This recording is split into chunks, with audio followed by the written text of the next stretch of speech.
C'est Greta de la maison du Zen Shiatsu à Bordeaux. Je suis praticienne en Shiatsu et je reçois chez moi les gens qui me demandent des conseils, qu'est-ce qu'ils peuvent faire, voilà, comment ils peuvent améliorer un peu leur vie. C'est pas seulement la santé, mais la vie d'une façon générale. Et du coup, ça me permet d'avoir vraiment des témoignages, en fait, les vraies préoccupations des gens. Et il y a une personne qui m'a demandé récemment, bah voilà, qu'est-ce que je peux faire de plus? Et moi j'ai envie de dire que maintenant nous sommes à l'automne.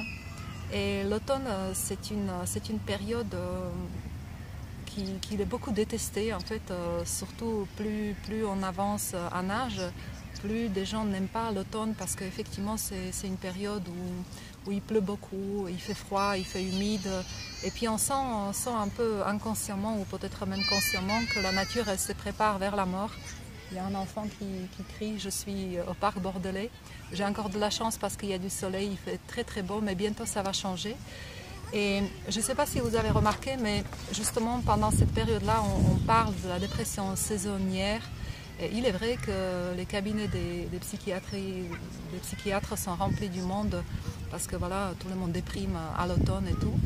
Et moi j'ai envie de dire que peut-être ça serait bien de respecter un peu ce rythme de la vie qui est naturel et peut-être même de s'autoriser à être un peu déprimé parce qu'effectivement la nature fait que on sort moins, il y a moins de lumière, la nuit arrive beaucoup plus tôt et ça nous oblige de rester chez soi ou à la maison. En tout cas on est beaucoup plus isolé et les gens n'aiment pas ça parce que ça leur fait peur.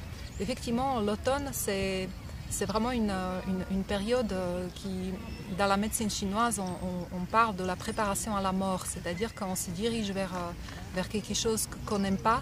Et même si ce n'est pas agréable, en fait, c'est une période extrêmement bénéfique si on comprend ce qui se passe dans la nature. Dans la nature, ce qui se passe, c'est que dans la nature, tout ce qui est mort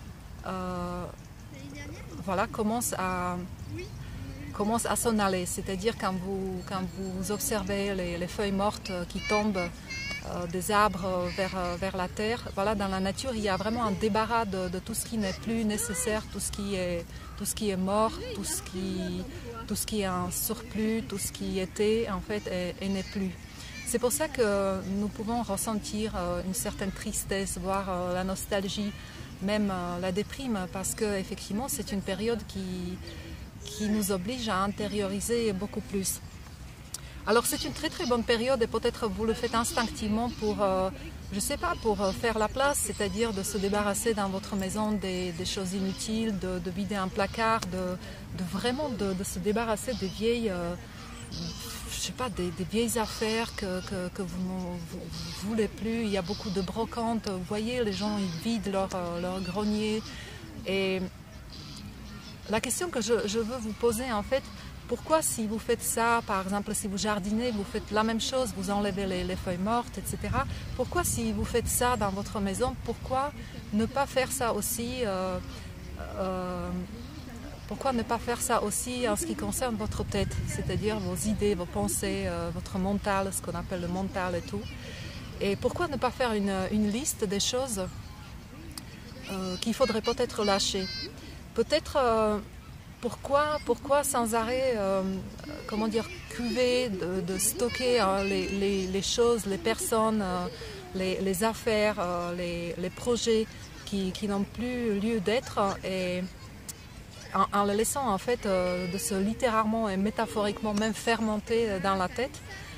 Dans la médecine chinoise, cette période elle est attribuée aux deux organes qui est donc le poumon et le gros intestin.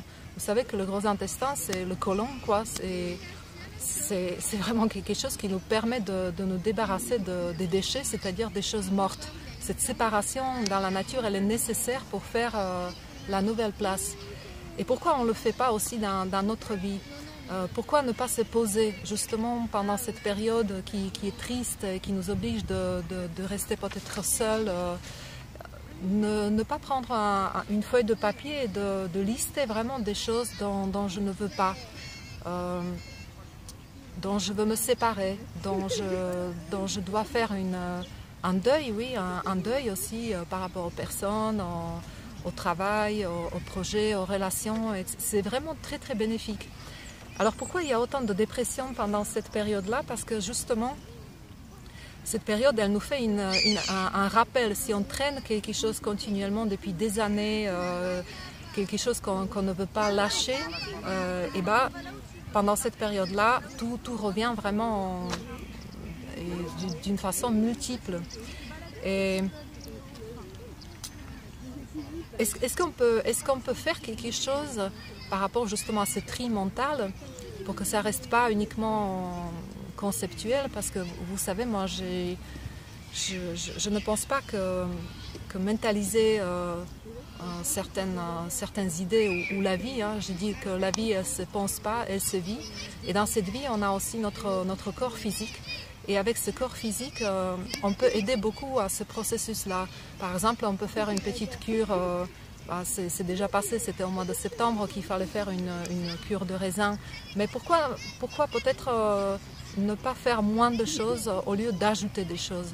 C'est-à-dire, on ne peut pas perpétuellement ajouter des choses, de faire des projets, de manger sans arrêt si on ne fait pas à la place. Et peut-être c'est une période qui nous permet de manger peut-être moins, peut-être faire un petit jeûne, peut-être faire une bonne hydrothérapie du côlon, au lieu de se procurer des compléments alimentaires qui nous permettent de ne pas choper des gastro, etc. Peut-être si on vide notre corps des toxines, des vieilles trucs qui traînent, des vieux trucs qui traînent dans le corps depuis le Noël dernier, parce que je vous assure que ça existe.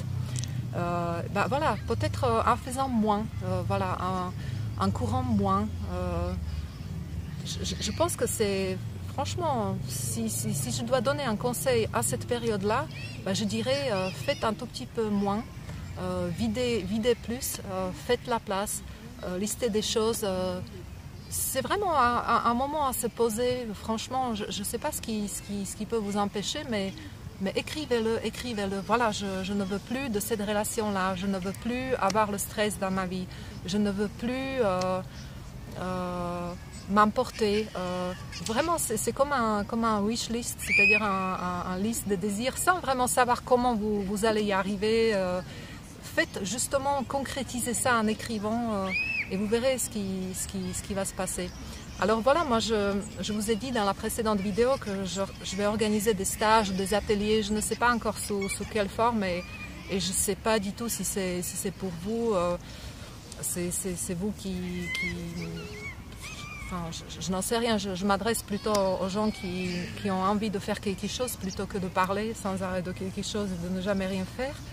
Et voilà, donc vous pouvez vous inscrire en fait sur le site, il y a une rubrique qui s'appelle stage et je vous ai parlé dans la précédente vidéo d'un stage qui va porter sur les émotions et justement comme je disais l'automne, l'émotion par excellence c'est vraiment la tristesse et on va traiter cette émotion aussi.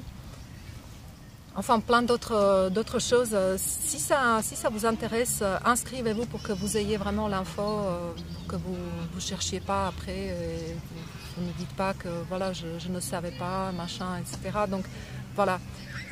Sinon, je vous dis bien un bon débarras et puis à la prochaine.